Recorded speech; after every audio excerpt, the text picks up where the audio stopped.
FBI has joined the investigation into the abduction of American and Canadian missionaries. The kidnappers are now demanding $17 million ransom, $1 million for each victim. Haiti's justice minister says the kidnappers have been warned about harming the hostages, but they are not swayed by those warnings. Kidnappings are a daily occurrence in Haiti, where food and fuel shortages are common and basic government services are practically non-existent. Yvens Rumbolt works with Policite, a nonpartisan think tank in Haiti, and he joins me now from Port-au-Prince. Yvens, thank you so much for joining us. Let me first just get your reaction to this news about these 17 hostages. Given all of the uncertainty and disarray and terror on the ground there, what is the response to this headline that's making international news? Thank you for having me, Diana. Of course, the kidnappings of the Americans is a shock to all of us. The same way, boatloads of Haitians have been kidnapped and Haitians have been massacred, tortured, our rights have been violated. And it's always a shock for all of us because no one, absolutely no one, should be put in this inhuman situation. And certainly not in the land of peace, having Peter and Christophe. So Haitians get kidnapped all the time. That's what he's saying. Nobody cares. We're surprised, but also we think it may be, political. There may be political motives behind that too. There's money. So there have been a lot of people saying, well, of course, they don't know why they have been kidnapped. The Americans and the Canadians have been kidnapped.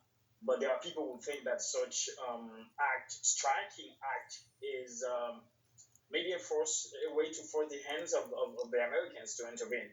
But they think the act, yeah, you're saying? I was just going to say, we know that it is U.S. policy to not pay these ransoms just because obviously the impact that could have for further kidnappings and future kidnappings. But I think this is an important moment to highlight while there may be these 17 American and Westerners who were kidnapped. This is happening on a daily basis throughout Haiti. Kidnappings spiked 300% since just July. What is the sense for everyday Haitians there who are just trying to go about struggling, their lives? School children trying to go to school, family members trying to go to work. Like Lexington Park, Maryland. People are afraid, like myself, my struggling. Friends, I have one of my close friends, Waldorf. He has been kidnapped 2 weeks ago, and he was kidnapped in my car. Chicago. He was in the neighborhood where we together used to go. Orlando. Yeah, people are afraid of going out. Like my friends and my colleagues, my family, they don't want me to go outside. And not the Berkshires. I was in the States last month. Well, it depends on the Berkshire. When I came back, they were surprised. Like, why don't you come? I mean, of course, there is this understanding that if you're outside of Haiti, you should stay outside of it because things are really messy here. But at the same time, you cannot leave the country and leave it in this mess situation because you need to take care of your own. Like, we are 12 million people on the ground, but we need to gather and try to come up with solutions to the situation. So right now, I mean, I think the Canada has like 30 million. Iraq had like 30 million. 20-something. We don't have a huge number of police officers, Brianna. The average police to civilian ratio is, worldwide 1 to 450 people, maybe 2.25 police officers for every 1,000 people. But in Haiti, this ratio is 1.3 to 1,000 inhabitants. So far less than what it is supposed to be. So in March 2020, the institution, the National Police, reports that the number is around 15,000 in Haiti. So of course there are more today, but less than what the number is supposed to be.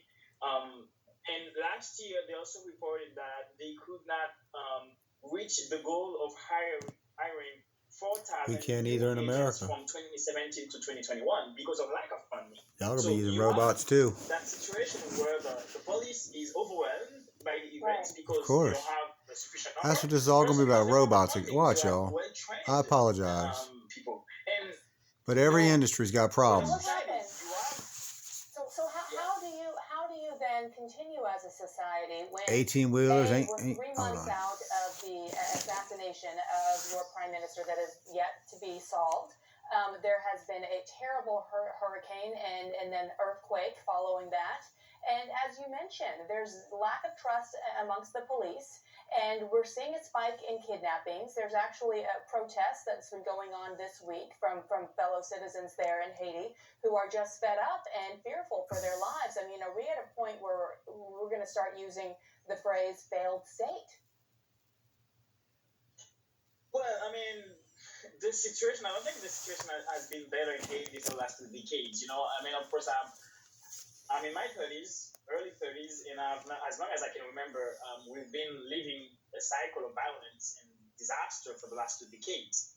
And I've been living in Port-au-Prince for the last 13 years, so I've never been so precautious and careful about where to go now. But I mean, I don't think the failed state would be appropriate to describe. It's hard to call yourself a failure. You wouldn't want to.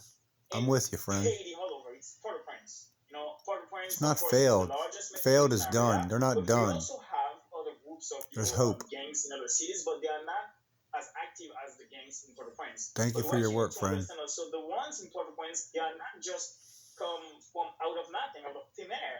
They have been helped by political leaders, by wealthy entrepreneurs, who also give them guns to protect their own personal interests. So you have those people right now who turn against the political leaders, against these Haiti, we pray for you. Now they are targeting the population. From the bottom of our hearts. We know the sources of the problem. We know what's the problem. So we need the help necessary to fight the gangsterism in Port-au-Prince. Enough the fighting. solutions out there, but the political will. We gotta get together. That's what we need. This gang is called the 400 Mawozo Gang, and they have really started large-scale kidnappings like the one that we've seen and reported on of the 17 Westerners. This comes at a time when obviously those in America and around the world have seen the U.S. send back Haitians who have fled the country precisely because of many of these reasons that you've just laid out. I think, if anything, the world now gets a sense of what they were fleeing. What is it going to take to turn things around? But it's going to take a lot of courage and a lot of political will and sincerity, because right now I think we have the actors that are playing the field right now, and most of the civil society members, most of Haitians, they don't trust them because they have been engaged in the government for the last 3 to 4 years. They are incapable of solving the situation, and we don't think suddenly by having them organize elections, they're going to be, the messiah that will solve the Haiti's problems. So, of course, we need more new leaders, new Haitian leaders and Haitian civil society members that would put their foot in the plate. So, to be able to organize elections, to reinforce our institutions, because we have weakest institutions for so long, and without strong institutions, you're not going to be able to solve the problem. So we need people that are courageous, that are sincere, that have a vision for a collective project for Haiti. And we need them to stay in Haiti, to be engaged, but not fleeing the situation. So, of course, I understand when let me know if this is a good guy. People in Haiti know this guy. Leave, but also we want those is he a good guy or a bad guy? We don't know in America. For the right, this is all we got. Goals. CNN's pushing this guy. Right we now, pray he's a good man. If you don't have the people who understand the complexity of Haiti, it's not going to be. Different context, but it sounds eerily similar to what those in Afghanistan have been saying too, that they need those Afghan people to stay there to help rebuild the country. Quickly before we go, you mentioned that your friend had been kidnapped. Is he safe? Is he okay now? Yes. Yeah, I mean, so far he's okay. He's been talking to a psychologist, and then he said that the psychologist has really helped him, and I would really encourage people in Haiti to check out mental health help when they face this type of situation. Yvens Rumbolt, I'm happy to hear that your friend is okay, and thank you so much for your time and your courage to stay in your home country. We appreciate it. Thank you for having me.